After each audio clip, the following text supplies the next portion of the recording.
Assalamualaikum warahmatullahi wabarakatuh. Saya Natasha Febriani, NIM 21343010. Tujuan pembuatan video kali ini untuk memenuhi tugas akhir mata kuliah Interaksi Manusia dan Komputer. Di sini saya akan mempresentasikan sebuah artikel yang telah saya buat. Baik, langsung saja. Tema artikel ini yaitu pentingnya peran pengguna dalam antarmuka atau user interface dan pengalaman pengguna atau user experience untuk meningkatkan kepuasan pelanggan. Nah, artikel ini membahas bagaimana pemahaman yang mendalam terhadap kebutuhan dan preferensi pengguna dapat membentuk desain user interface yang lebih efektif dan pengalaman pengguna atau user experience yang memuaskan. Artikel ini juga membahas tentang alur kerja divisi UI dan UX, dimulai dari riset, mengumpulkan informasi terkait produk yang ingin dikembangkan, serta analisis data dan informasi yang telah didapatkan, perancangan UI dan UX, serta pengembangan suatu produk, dan evaluasi. Proses ini melibatkan berbagai pihak seperti mulai dari researcher, produk, desain, serta hingga konten desain. Nah, selain ini, artikel juga membahas tentang pembentukan user persona melalui wawancara dengan para pengguna produk atau aplikasi untuk memenuhi kebutuhan serta masalah yang mereka hadapi. Dilakukannya wawancara terhadap pengguna, serta proses tersebut dikumpulkan dalam bentuk sintesis untuk menciptakan persona atau karakteristik yang realistis bagi pengguna. Selanjutnya yaitu latar belakang artikel ini. Karena perkembangan pesat dalam era digital yang muncul, kebutuhan dan pemahaman mendalam terhadap preferensi pengguna dalam desain interaksi atau desain interface dan pengalaman pengguna menggunakan suatu produk atau aplikasi. Nah, dalam konteks ini, perusahaan atau pengembangan aplikasi perlu memastikan bahwa produk atau layanan yang mereka tawarkan tidak hanya memenuhi kebutuhan pengguna, tetapi juga memberikan pengalaman pengguna yang memuaskan terhadap suatu aplikasi yang digunakan.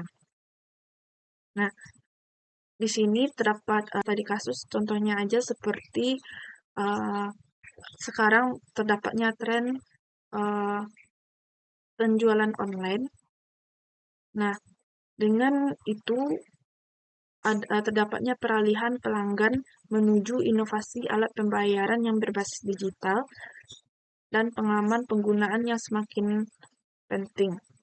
Nah, hal ini menciptakan proses transaksi penjualan barang ataupun jasa khususnya melalui smartphone dengan menggunakan pembayaran atau modal transaksi mobile payment.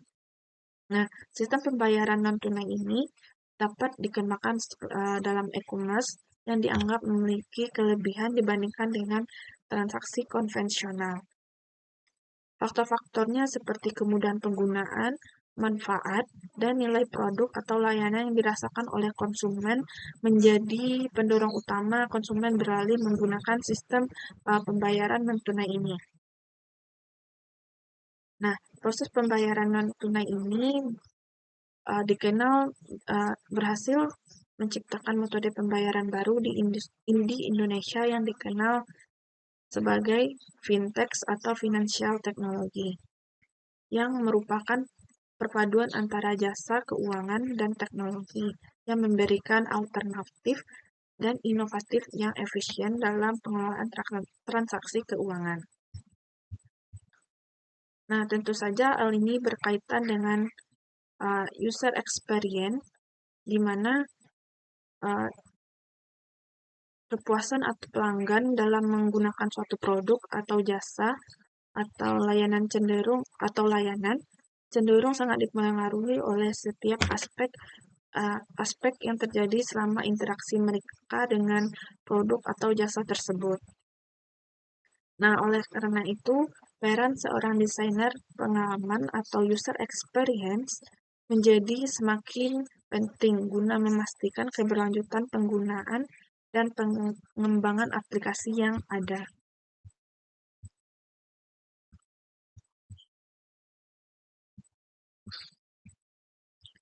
Nah, metode penelitian. Pemilihan metode penelitiannya itu observasi yang bergantung pada isu riset, tingkat kooperasi kelompok atau individu dalam riset, dan faktor etika. Metode observasi merupakan salah satu metode penggunaan data yang memiliki karakteristik yang kuat secara metodologis.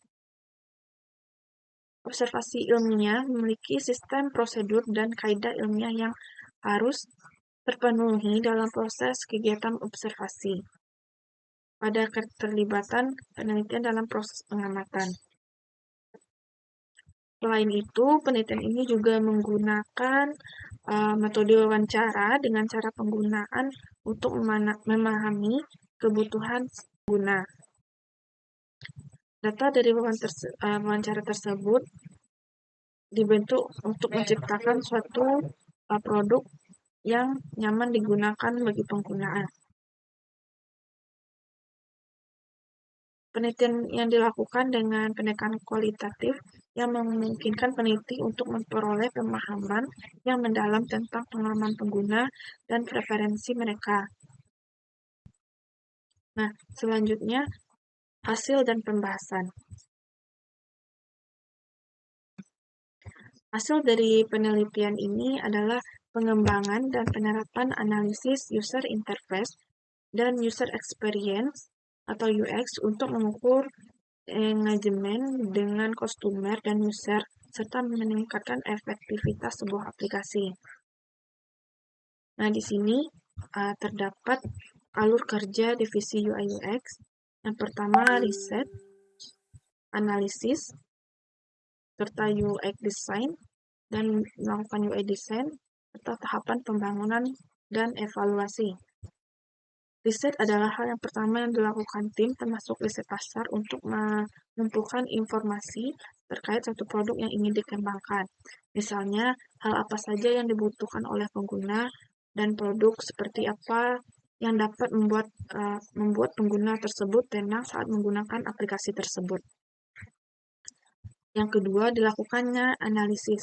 Setelah riset dilakukan, researcher akan melakukan pengelolaan dan analisis terhadap data dan informasi yang telah didapatkan. Researcher akan mencoba menelaah permasalahan yang ada serta membuat analisis kompetitif untuk memastikan bahwa pemecahan masalah yang tepat di lanskap yang tepat. Dalam tahap ini, research akan lebih banyak mengeksplorasi perilaku pengguna dengan menciptakan user persona. Yang ketiga ada UX design. Nah, memasuki tahap perancangan atau UX. Desainer akan mulai membuat wireframe dan prototype. Wireframe adalah kerangka untuk penataan beragam elemen pada halaman situs web atau aplikasi yang ingin kita buat.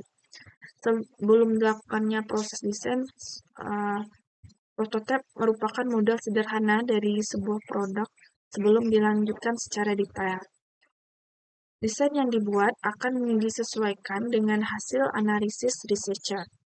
Dalam tahap ini, research dan product design akan banyak berdiskusi untuk menciptakan desain yang menjawab permasalahan pengguna yang ada. Yang keempat, dilakukannya UI design. UI dan UX merupakan satu kesatuan yang tak dapat dipisahkan. Keduanya saling berkaitan dan mempengaruhi satu sama lain. UI ini yaitu tahap mendesain yang akan terlibat secara langsung dalam menciptakan kenyamanan dan meningkatkan kesan yang baik bagi pengguna. Yang kelima, dilakukannya tahap pengembangan. Seluruh informasi dan bahan yang dimiliki dibuat pada tahap perancangan UX dan UI perlu diberikan kepada tim pengembang. Mereka akan membuat model aplikasi berdasarkan hasil survei yang dilakukan oleh researcher kepada pengguna internal maupun eksternal suatu brand untuk kemudian disempurnakan, disesuaikan dengan kebutuhan pengguna. Yang keenam, dilakukannya evaluasi. Evaluasi dilakukan dengan cara menguji layanan kepada calon pengguna. Umumnya, selama pengujian, pengguna akan mencoba untuk menyelesaikan tugas yang diberikan. Pengguna menggunakan layanan yang tersedia, sementara researcher akan mengamati, mendengar, dan mencatat temuan. Tujuan dari researcher adalah untuk mencari permasalahan kegunaan, mengumpulkan data kualitatif dan kuantitatif, serta menentukan kepuasan penggunaan dengan produk tersebut. Nah, selanjutnya kesimpulan. Dalam menciptakan suatu produk, diperlukan proses riset yang komprehensif serta mendetail agar dapat menjawab kebutuhan pengguna. Pengguna aplikasi yang seringkali terdiri dari berbagai macam gender, seperti kelas ekonomi dan usia, sehingga kebutuhan tiap pengguna ini tentunya berbeda-beda satu sama lain. Adanya riset user experience berguna untuk menemukan permasalahan dari pengguna aplikasi dan solusi yang tepat bagi mereka. Selain itu, penentuan desain yang tepat juga menjadi kunci keberhasilan suatu produk. Karena hakikat UX design dengan desain media seperti brosur, flyer, poster, majalah memiliki perbedaan yang cukup jauh. Nah, dengan tahap UI dan UX design ini, selama proses ini berjalan, terdapat banyak pihak yang terlibat, mulai dari research product design hingga proses pembuatan dan pengembangan produk sangat kompleks dan krusial bagi sebuah brand karena jika produk yang dihasilkan tidak sesuai dengan keinginan pengguna yang tidak nyaman digunakan, tentunya pengguna tidak akan menggunakan aplikasi atau brand tersebut, sehingga aplikasi tersebut tidak membuat kerugian. Brand memiliki tim untuk melakukan riset terhadap penggunaan aplikasi sehingga dapat memunculkan produk atau aplikasi yang sesuai dengan kebutuhan ataupun keinginan pemakainya atau pengguna.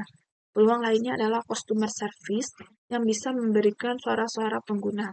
Suara dari pengguna ini nantinya akan dibuat sebagai user voice untuk dijadikan acuan.